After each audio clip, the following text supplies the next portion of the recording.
What is it like to live as a vampire in D&D? Imagine watching kingdoms rise and crumble like sandcastles while you remain unchanged. The warmth of sunlight becomes a distant memory, replaced by the metallic taste of blood that never fully satisfies.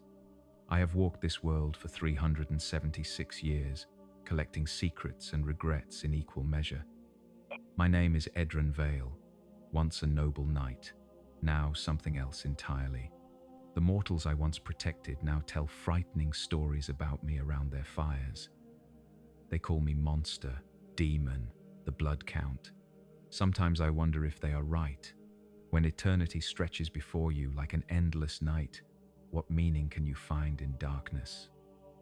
There was a time when I rode beneath banners of gold and crimson, when my sword arm served Arendelle and its people.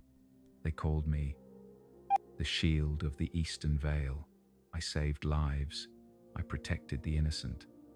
Now, I take what I once guarded. The hunger makes certain of that. During the siege of Blackmire, our forces were surrounded, cut off from supplies and reinforcements.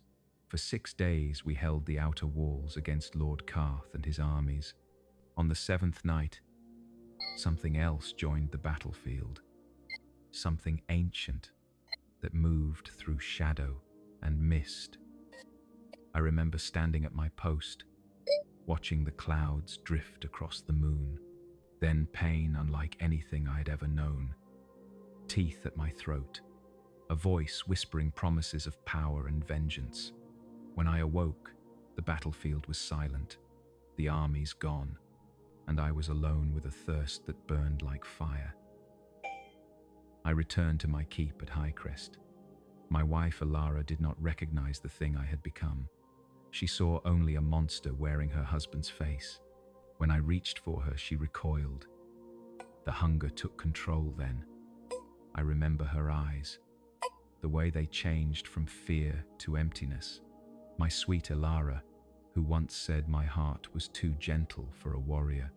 She was the first. I wish I could say she was the last. For decades I haunted the forests and villages of Arendelle like a curse. The hunger was all I knew. The beast was all I was. I fed without remorse or memory. Towns emptied at the whisper of my name. Hunters came with silver and stake. Some I killed, others I turned. Companions in damnation to ease my solitude. Time loses meaning when you have too much of it. Seasons blur together. Kings rise and fall. Wars, rage, and end. The living forget their history, but I remember everything. I watched my grandchildren grow old and die. I watched as the Vale name became legend, then faded into obscurity. Stone crumbles, steel rusts, even memory fades. But I remain. After the 1st century, the madness began to recede. The beast grew quieter, though its hunger never lessened. I began to think again, to remember the man I had been, the oath I had sworn. Protect the innocent, defend the realm. Words that now seemed like cruel mockery. How does one protect when one's very existence demands suffering? I found an answer of sorts. Not redemption, never that, but purpose. In the deep forests where my ancestors once hunted, I built a sanctuary for my kind, a court of the damned. We fed, yes, always we fed. But we chose with care, the cruel, the violent, those who preyed upon the weak. We became hunters of hunters, predators of predators. It was justice of a sort. At least, that is what I told myself in those long, silent hours before dawn, when the weight of centuries pressed down like stone. The court of midnight, they call us now. Tales spread of dark protectors who stalk the guilty. Some mortals even seek us out, offering blood freely in exchange for favor or vengeance. Power has a way of justifying itself. Yet each passing decade, I see more of the beast in my reflection and less of the man I once was. Immortality is not one long life. It is 1,000 small deaths. You watch everything you love turn to dust. You feel parts of yourself wither and fall away, like leaves from an autumn tree. First goes hope, then goes love, then mercy. In the end, only the thirst remains. Always the thirst. I have seen 376 winters from these cursed eyes. I have watched nations rise and crumble. I have seen magic fade from the world, then surge back in tides of wild power. I have loved and lost more times than mortal hearts could bear. And through it all, the blood calls. Sweeter than any lover's whisper, more demanding than any king's command. This is what it means to be vampire. Not the power, not the fear you inspire, but the hunger that never ceases and the memories that never fade. This is my confession, my testimony. May the gods I no longer serve have mercy on what remains of my soul. The first time I created another of my kind was 50 years after my turning. Her name was Mira, a healer from a village near the borders of Shadowfen.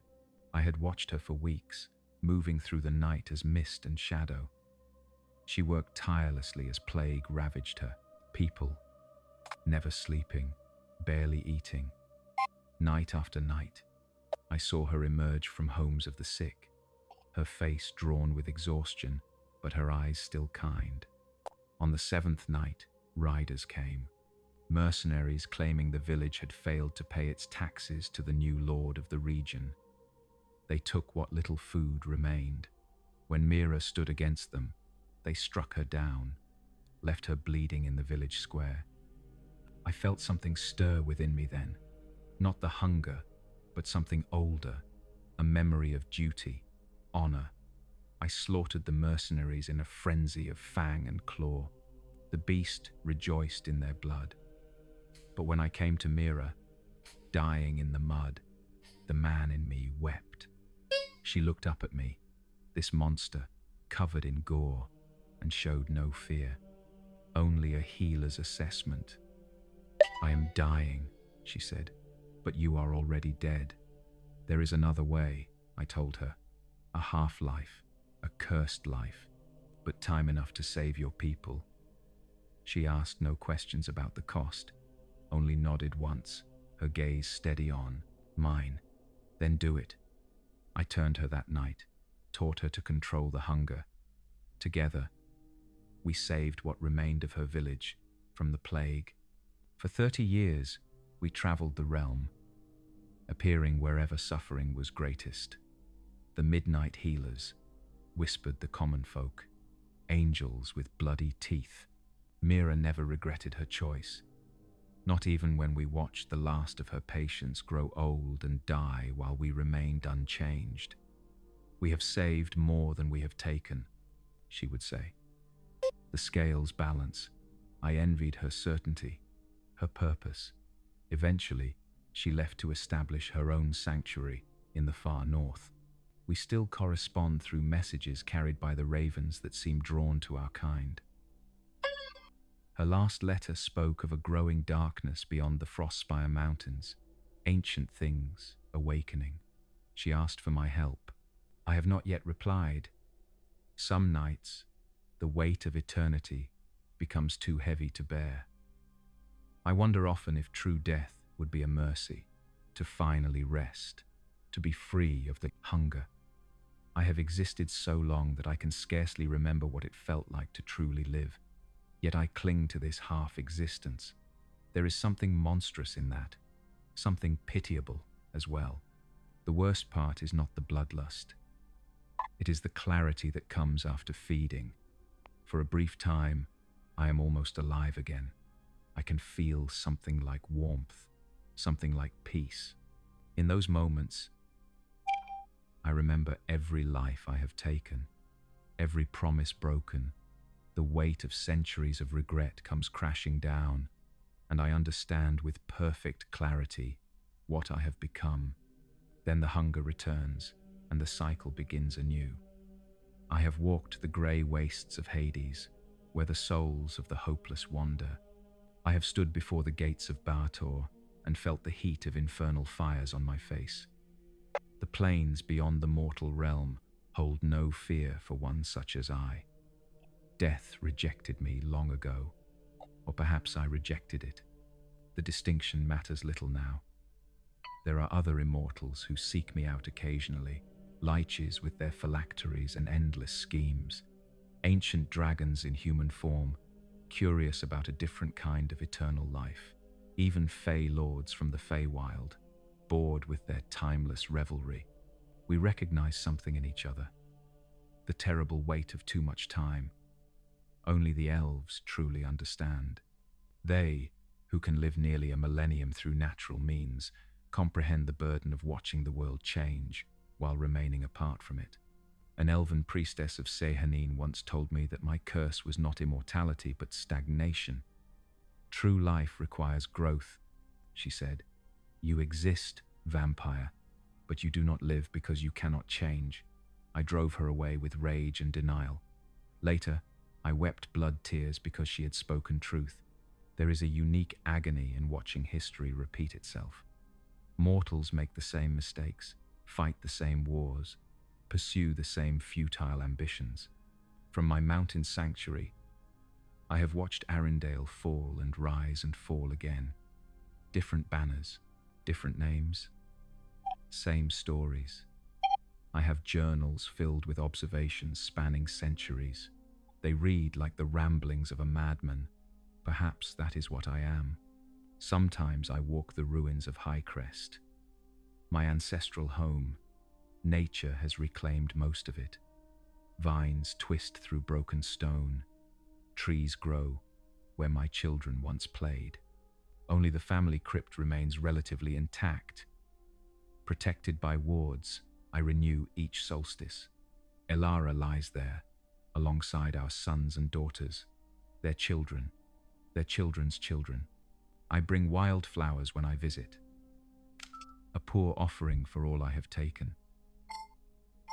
During one such visit, nearly a century ago, I found a young woman standing before the Vale family crest. Half hidden by moss and lichen, the carved shield and sword still stood proud above the entrance to the crypt. She wore the simple robes of an acolyte of Pelor, god of sun and healing. Mortal eyes would not have noticed the faded embroidery at her sleeve. The same crest, my family crest. Be here after dark, I said, keeping to the shadows. These ruins are not safe. She turned, unafraid. Her eyes were Elara's eyes, the same determined set to her jaw. I have come seeking my ancestor, she replied.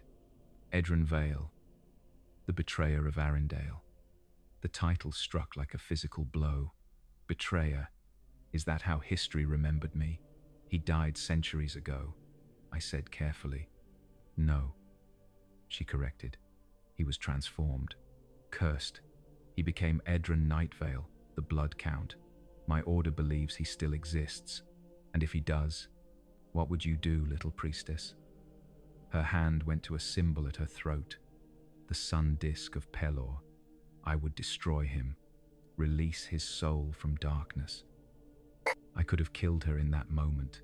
Quick, clean, another body in the Vale family crypt. Instead, I asked, why? Because it is mercy, she answered without hesitation. 300 years of undeath, 300 years of hunger and isolation. What soul could endure such torment without becoming monstrous? I fled before she could see the blood tears on my face. Her name, I later learned, was Sora Vale.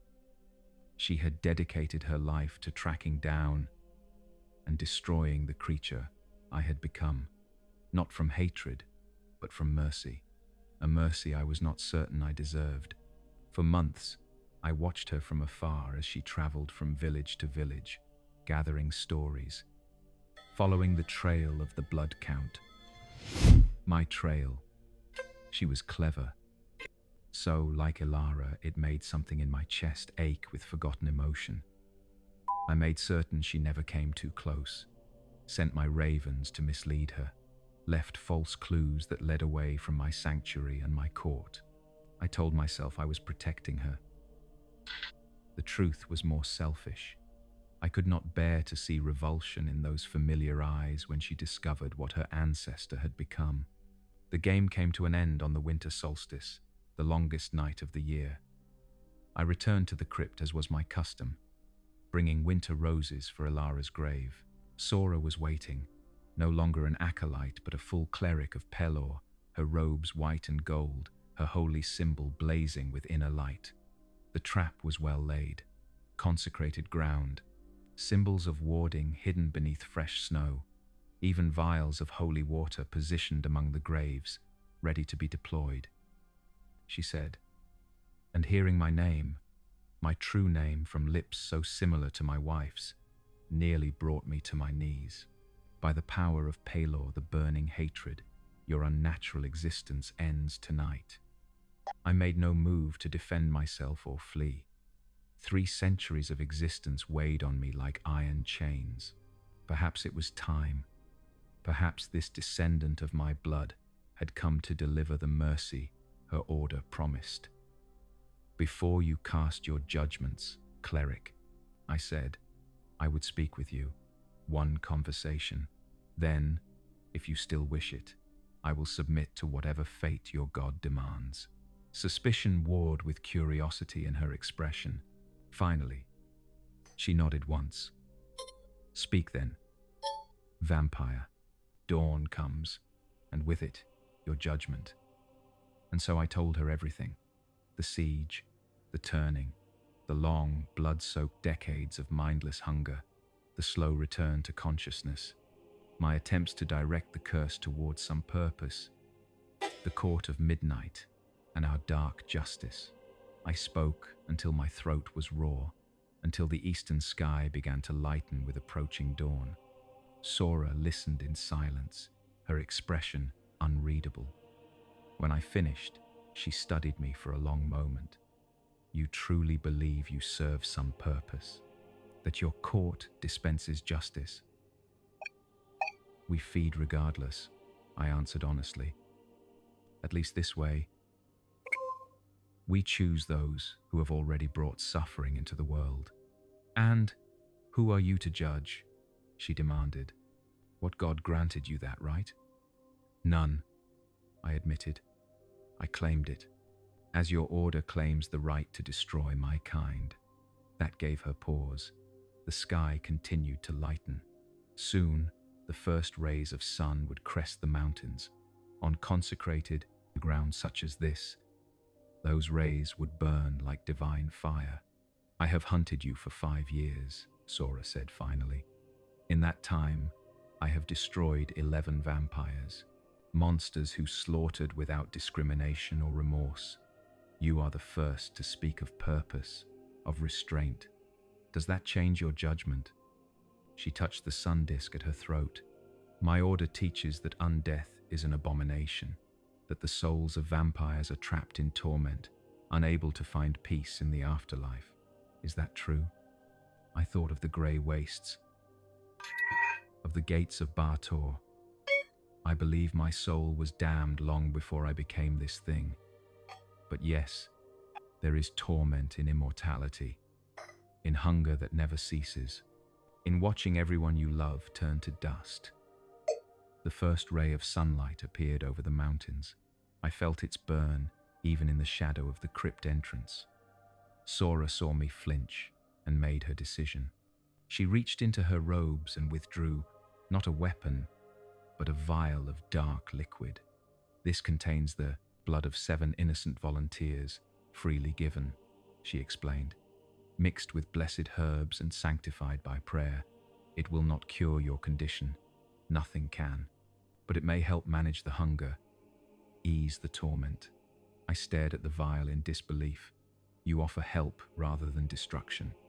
I offer a chance, she corrected. Prove that your court of midnight truly serves justice, that you take only from those who deserve judgment. In 1 year, I will return. If I find you have kept this oath, I will bring more of the mixture. If not, you will destroy me.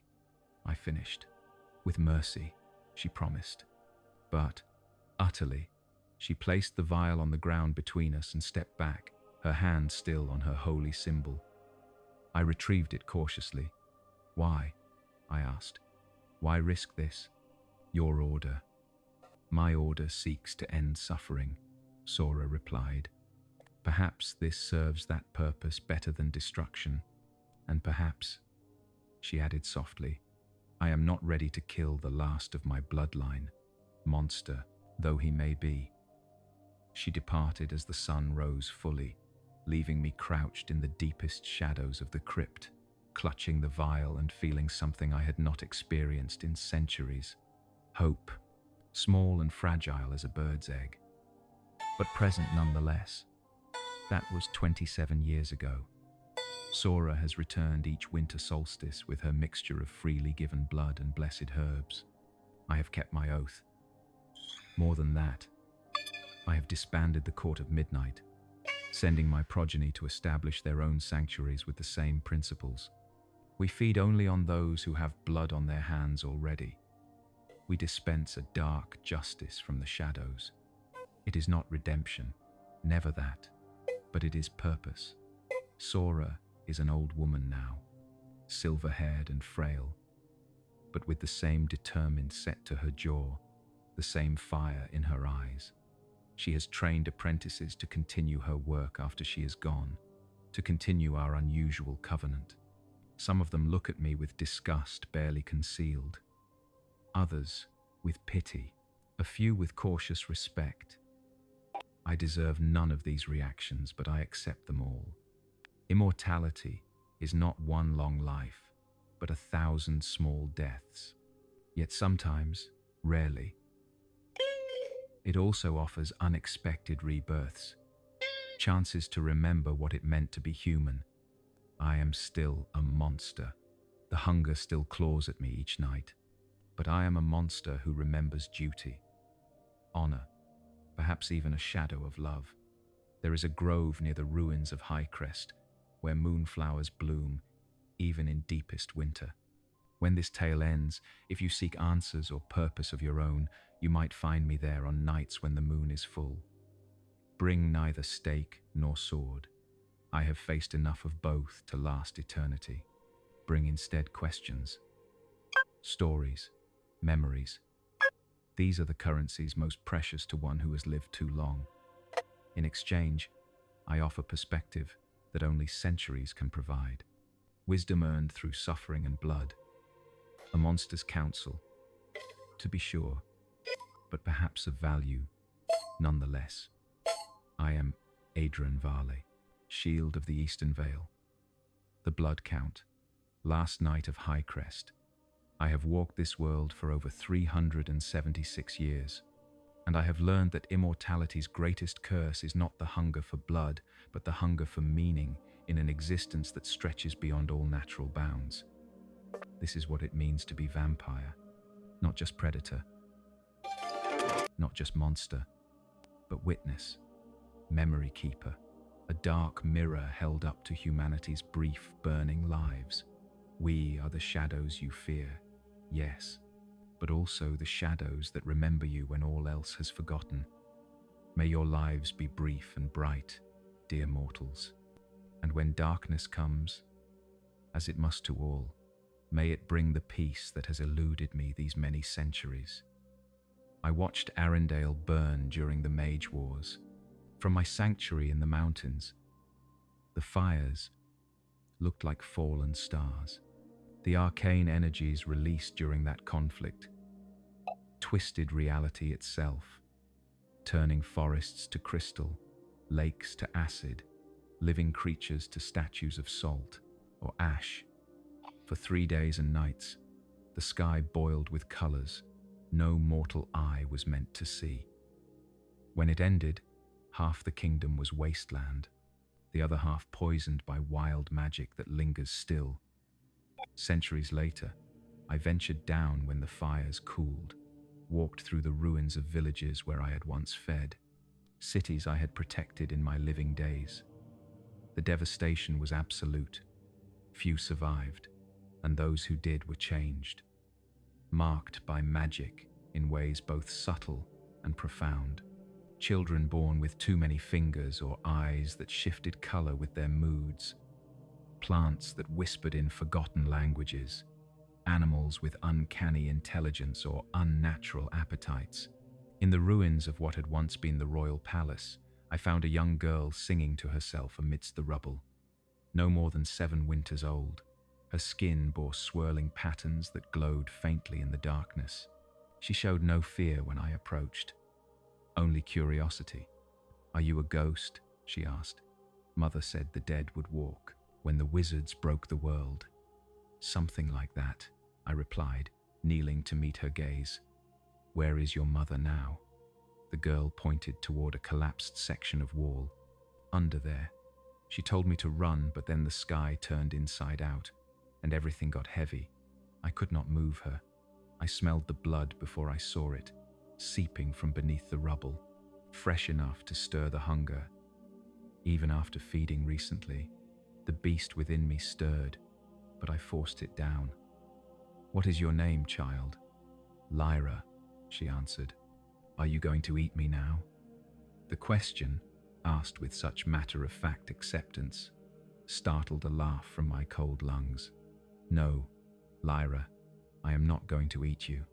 I am going to help you find somewhere safe." Her glowing patterns brightened slightly. "There is nowhere safe anymore. The wizards broke everything." "Not everything," I told her, "and not forever. The world remakes itself, even after the worst destruction."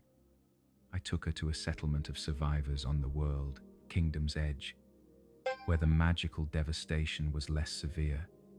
A temple of Ilmata had remained standing, its clerics working tirelessly to heal the injured and house the displaced. They took Lyra in without question, though they regarded me with appropriate suspicion. I left before dawn, but returned the following night, with supplies scavenged from abandoned manors and merchant houses. "You need not do this, Nightwalker," said the head priestess after my 3rd such delivery. "We know what you are. Then you know I have the strength to carry what others cannot," I replied, "and the ability to travel where the wild magic would kill a mortal." She studied me with eyes too wise for her young face. "Another mark of the Mage Wars, perhaps. They say the blood count feeds only on the wicked. Is that true?" "And I try," I answered honestly, "though the hunger does not always allow for careful selection." The priestess nodded once. "There are bandits preying on refugees 2 leagues east. They take food, valuables, children sometimes. They would seem to fit your criteria." I understood the bargain being offered: justice for assistance. "I will see to them. And we will not speak of where these supplies come from or who delivers them." That arrangement continued for nearly a year as Arendelle slowly began to rebuild. I fed well on those who sought to profit from devastation. The Temple of Ilmata became a beacon of hope in a blighted land, and Lyra, the child with glowing patterns on her skin, thrived under the cleric's care. I visited her sometimes, after dark when the temple was quiet, told her stories of Arendelle before the Mage Wars, before my turning, even. Tales of a kingdom that had once been the jewel of the Eastern realms. She listened with solemn attention, as though memorizing every detail. "Will it be like that again?" she asked once. "Green and beautiful and safe, different," I told her, "but perhaps beautiful in new ways." On my last visit, I found her in the temple garden, her patterns glowing brightly enough to illuminate the night-blooming flowers around her. "The priestess says you are a vampire," she said without preamble. "That you drink blood to survive." "Yes," I admitted, seeing no point in denial. "Does that frighten you?" Lyra considered this seriously. "No, you could have eaten me that first night if you wanted to. And Sister Merrin says you only hunt bad people now. Sister Merrin talks too freely, I muttered. She says it is important to see that monsters can choose to be more than their nature. I laughed again, surprised. The good sister finds me educational, it seems. Lyra nodded, then reached out unexpectedly to touch my hand. Her fingers were warm against my cold skin. The patterns on her arm pulsed once, sending light flowing up my own arm like water. It felt like sunlight without the burning, warmth without pain. "What are you doing, child?" "No," I asked, too startled to pull away. "Giving you a gift," she replied, "for saving me, for the stories." The light faded, retreating back into her skin. "Sister Maren has been teaching me about my magic. I can see inside things, fix what is broken sometimes." "I am beyond fixing," I told her gently. "Maybe," she agreed, "but I made something inside you quiet, just for a little while." She was right. The ever-present hunger had receded to a distant whisper. For the first time in centuries, I felt something like peace. It lasted 3 days before the thirst returned, ravenous as ever. By then, I had left Arendelle behind. The kingdom was healing. It had no need for a monster's aid, no matter how well-intentioned. I often wonder what became of Lyra. If her gift for mending broken things led her to become a healer. If her ability to see the potential for choice in monsters made her wise or reckless. I have not returned to Arendelle since those days. Some memories are best preserved rather than revisited. The world continues to change around me while I remain constant. Cities rise where once there were only forests. Empires crumble overnight. Magic wanes and surges like tides. Throughout it all, I endure, not living, but existing, a shadow at the edges of mortal affairs. There are nights when the loneliness becomes overwhelming, when I visit ancient ruins or forgotten graveyards, searching for others who remember the world as it was. Most of my kind do not survive so long. They grow careless, cruel. They forget the mortals they once were and become true monsters, hunted and destroyed by champions of light and righteousness. Or they simply give up, walking into the dawn to end centuries of isolation. I understand that impulse more with each passing decade. The temptation to greet the sun grows stronger, yet something holds me back. Not fear of what awaits beyond death. I have earned whatever punishment the gods may devise. Perhaps it is simply stubbornness. The same quality that made me stand against impossible odds at Blackmire so long ago. Or perhaps it is hope, fragile and foolish as that seems. Hope that existence can still hold meaning, even for one such as I. Hope that I might yet find some purpose worthy of eternity. Some redemption, if not for my soul, then for my continued presence in a world that has moved beyond me. Until then, I watch, I remember, I endure. This is the curse and gift of immortality. To be both more and less than human. To see the grand patterns of history unfold while never truly participating in the flow of life.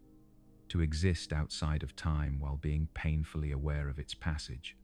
If you who hear these words still draw breath, count yourself fortunate.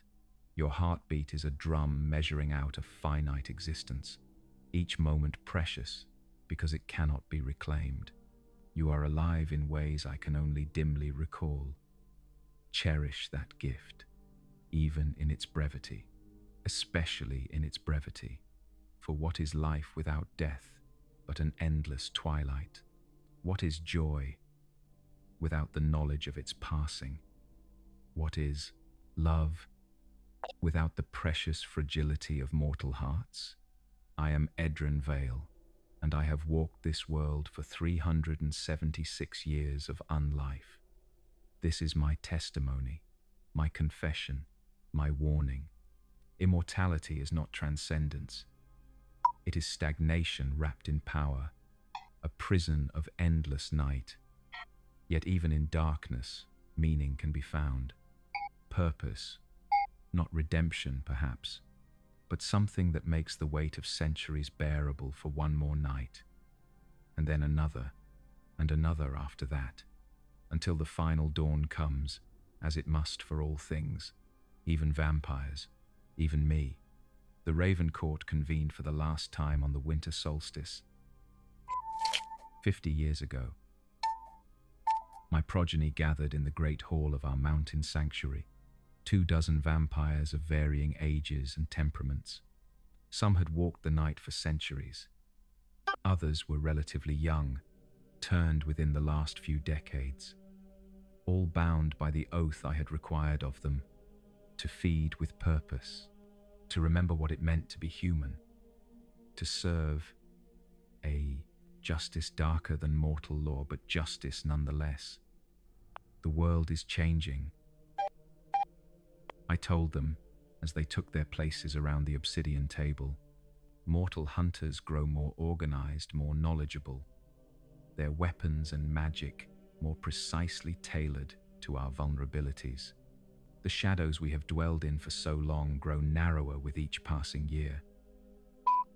Mira, my first progeny, nodded gravely.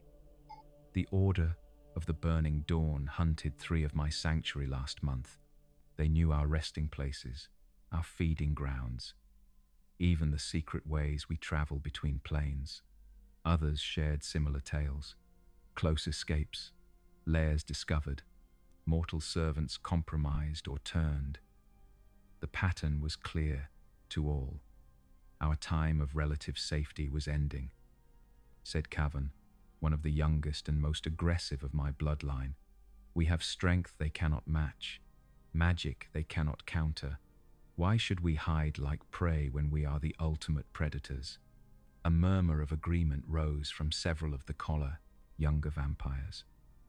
I let it continue for a moment before raising my hand for silence. We are strong, I acknowledged, individually, but we are few, and they are countless.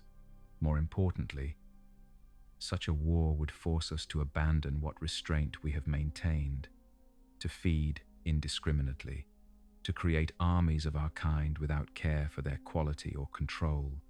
We would win battles, perhaps, but lose something more important. Our humanity, Mira said quietly.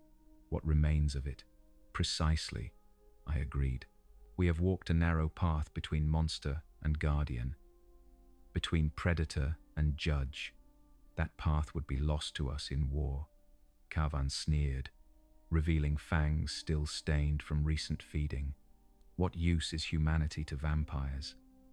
The hunger is our truth, the night our kingdom. Why pretend to be what we are not? Because pretending shapes reality, I replied. Because the moment we surrender fully to the beast, we lose what gives our existence meaning beyond mere survival. I looked around the table at faces both ancient and youthful, all marked by the same unnatural pallor, the same predatory stillness. My court, my responsibility. The Raven Court must end, I announced. Our sanctuary must be abandoned. Each of you must find your own path forward in this changing world. The outcry was immediate and heated. Protestations of loyalty, accusations of cowardice, demands for explanation. I let them rage until their anger burned itself out. Night creatures though we were, we remained governed by all too human emotions. I do not abandon you, I said when quiet finally returned. I free you. Those who wish to continue our work may establish their own sanctuaries, following the principles we have developed here. Those who wish to walk a different path may do so, with the understanding that if that path leads to indiscriminate slaughter, we will become enemies rather than kin. I gestured to a series of maps and documents laid out at the table's center. These contain locations suitable for new havens, contacts among the mortal world who remain sympathetic to our kind, methods for creating the elixir that eases our hunger. Take what you need, go where you will, but remember the oath that binds us, if nothing else. The discussion lasted until dawn, growing more measured as initial shock gave way to understanding. By the time the first light touched the mountain peaks outside, decisions had been made, alliances formed, new sanctuaries planned. Mira was the last to leave, lingering as the others departed in pairs and small groups. "This is not truly the end," she said, embracing me with the familiarity of centuries. "Merely transformation, as all things must transform or perish."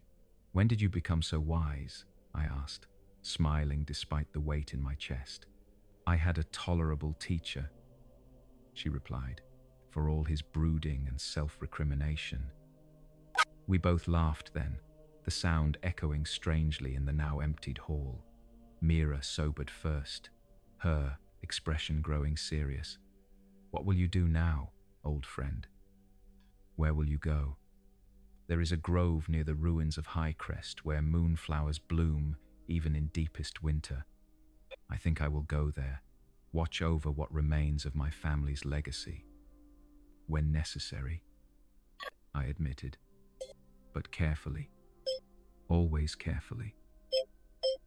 She nodded, satisfied. "Then this is farewell, though not goodbye. Our paths will cross again in this long night we call existence. I would welcome it." I told her truthfully, "Your presence has been the greatest gift of my unlife." After she departed, I walked through the empty sanctuary one last time, halls that had echoed with conversation, now silent, chambers that had housed my progeny, now vacant, the library, where we had collected knowledge from across the realms, the meditation garden, where we had practiced controlling the ever-present hunger, home, or the closest approximation I had known since Highcrest fell to ruin. I felt a curious grief at leaving it behind. Vampires are not meant to form such attachments. The hunger should be our only constant companion. Yet centuries of existence had taught me that undeath, like life, refuses simple categorization. We remained complex creatures, capable of growth and change despite our curse.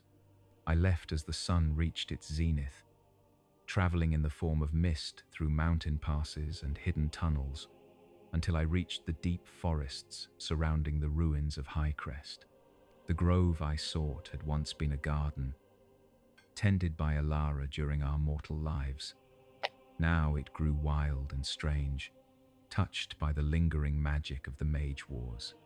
Moonflowers large as dinner plates bloomed in patches of permanent twilight. Luminescent fungi spiraled up ancient trees. The air smelled of loam and possibility. I established a modest haven beneath the grove, using magic and physical labor to create a space both secure and comfortable. Court. Not a sanctuary for others of my kind, simply a quiet place to exist and remember, to continue my solitary path between monster and guardian for as long as the world would allow it.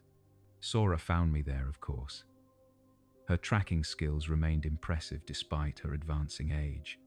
She arrived on the winter solstice with her mixture of freely given blood and blessed herbs, as she had each year since our unusual covenant began.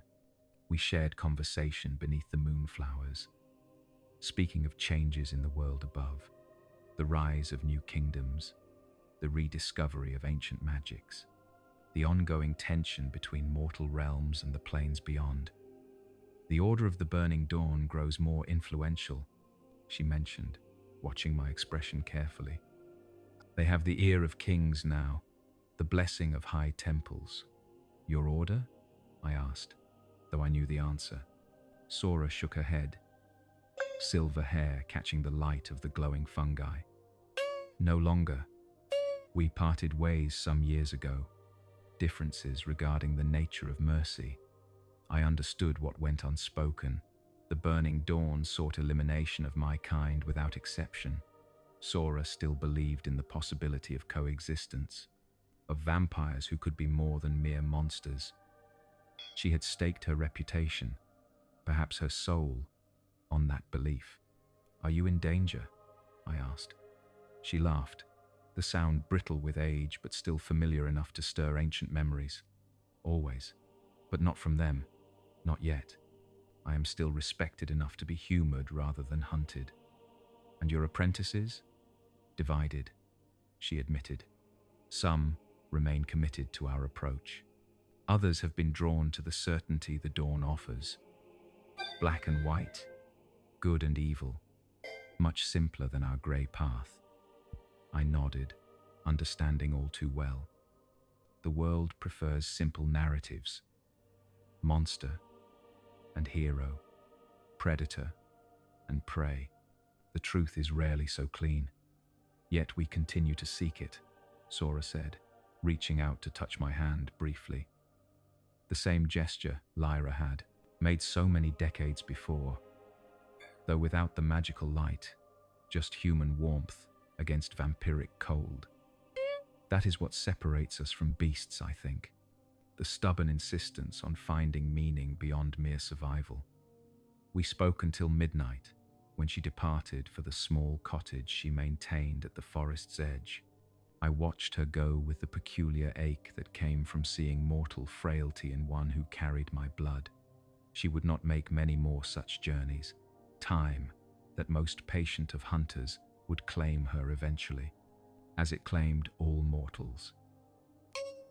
In my underground haven, surrounded by tokens of centuries past, I contemplated the strange path that had led me here, from knight to monster to something between the two, a being of hunger and memory, of regret and stubborn hope, not alive, but neither fully dead, caught in twilight, watching the world transform around me while I remained unchanging. The hunger stirred, reminding me of its constant presence. I would need to feed, soon, to hunt in the nearby villages for those who deserved judgment.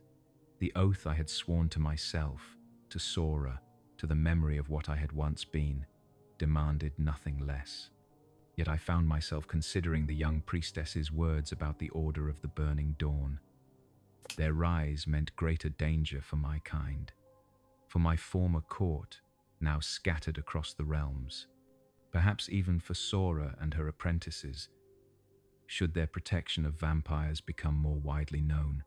The hunter had become the hunted, in a way, an irony that would be amusing if the stakes were not so terrible. I closed my eyes, feeling the weight of decision, of responsibility. I had disbanded the Raven Court to protect my progeny, to allow each to find their own path in a changing world. Yet, perhaps that decision had been premature. Perhaps what was needed now was not dissolution but evolution, not retreat but adaptation. The thought settled into cold certainty. When Sora returned at the next solstice, I would propose a new covenant. Not just between us, but extending to others of my kind who still maintained control over their hunger. A network rather than a court, scattered but communicating, supporting each other against increasing hostility without creating the easy target. A centralized sanctuary represented. It would be difficult, dangerous, perhaps even futile in the long term, but it offered purpose, direction, a reason to continue this strange half-existence for at least another century. And what is immortality without purpose but a prison of endless night? I am Edran Vale, the shield of the Eastern Vale, the blood count, last knight of High Crest. I have existed for 376 years of undeath. This is my testimony, my confession, my declaration of intent. The world changes. We must change with it, or perish. Even vampires, especially vampires. The hunger calls, as it always does. But beyond hunger lies possibility. Beyond thirst lies meaning. And so, I endure, not living, but existing. A shadow with purpose, a monster with a mission, a creature of night carrying the faintest ember of dawn. May your own paths be lit by brighter fires, dear mortals. And should darkness find you, remember that even within its depths, choice remains. The choice to be more than what curse or blessing or circumstances have made you. That is the final truth I have learned across these many centuries. We are not defined by what we are, but by what we choose to become. Night falls, the hunt begins, and somewhere between predator and protector, between monster and memory keeper, I find my way forward. One more night, one more choice, one more step along this twilight path, until the dawn finally comes for even me.